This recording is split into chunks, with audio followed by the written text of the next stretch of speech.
One of the things people should do is always read the little articles, 1 and 2 paragraph, that are stuck back on page 19 or page 3 or somewhere that look like filler, but really are not. And I'll give you an example. Last week, Air Force One turned around after taking off, taking President Trump and his staff to Europe for the Davos meeting, and took off about 45 minutes later after they got off Long Island. They turned around and they came back and switched planes and went on. And what they said was, we had a minor electrical problem. And okay, let's look at that for a minute. There are no minor electrical problems in an aircraft.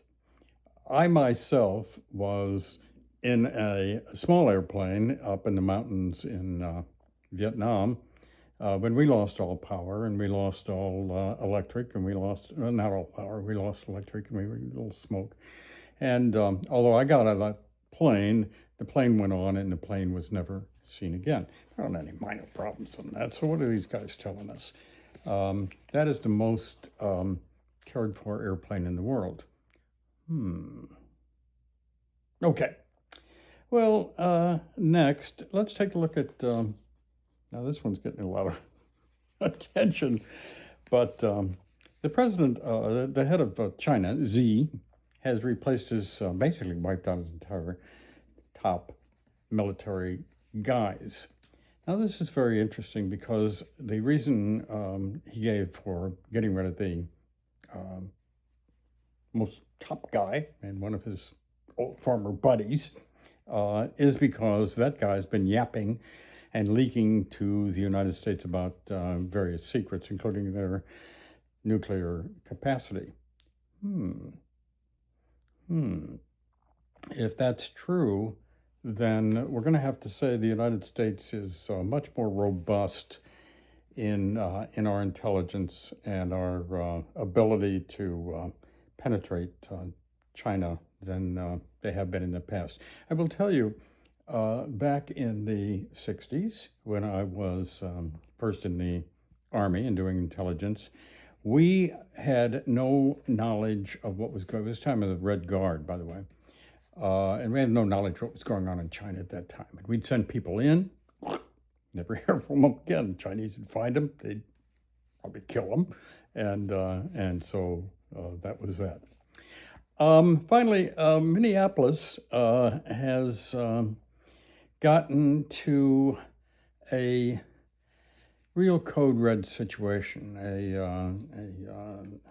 A nurse, male nurse from who worked at the VA, was killed on top of a woman. A couple of weeks earlier, was killed both by ICE agents.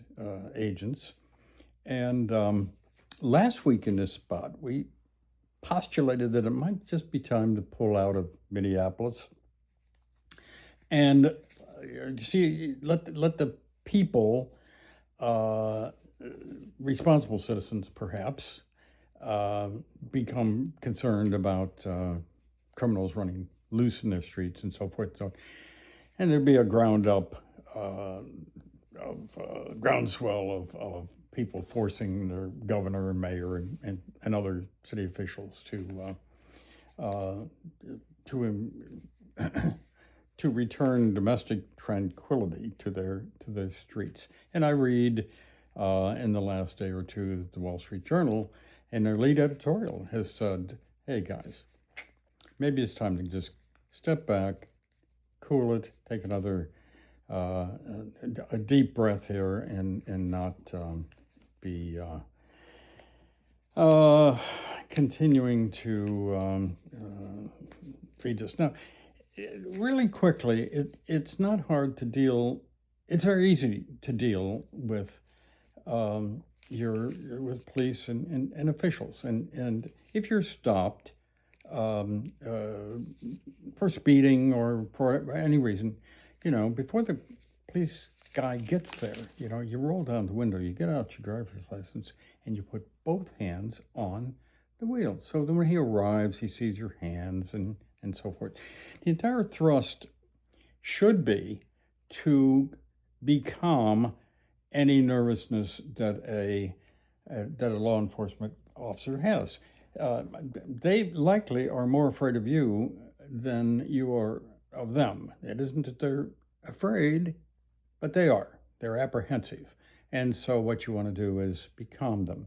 I used to do this in Hollywood. I'd go in these meetings with production companies, and these people are always on edge.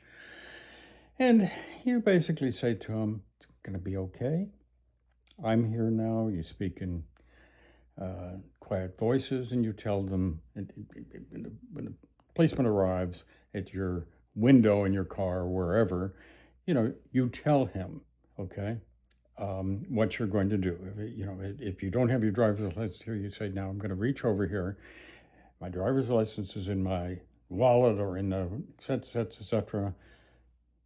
And becalm things. So, if you're out there in the street, anywhere, and demonstrating, clanging a bell and yelling at and spitting on police who are there and who are there legally trying to, whether one agrees or not with what they're doing, they do have the law on their side, and they're trying to enforce and return law and order to your streets. So demonstrating's fine, disagreeing's fine, spitting at them is not fine, throwing things at them is not fine, and it's gonna not end well. Sometimes. My advice. Okay, and then finally, snow.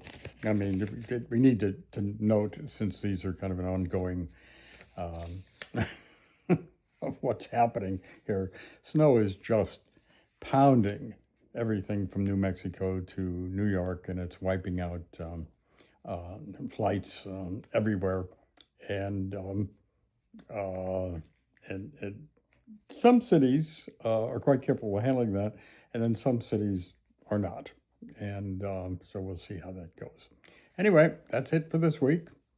We're doing these things, probably going to do these things on Tuesdays, and we'll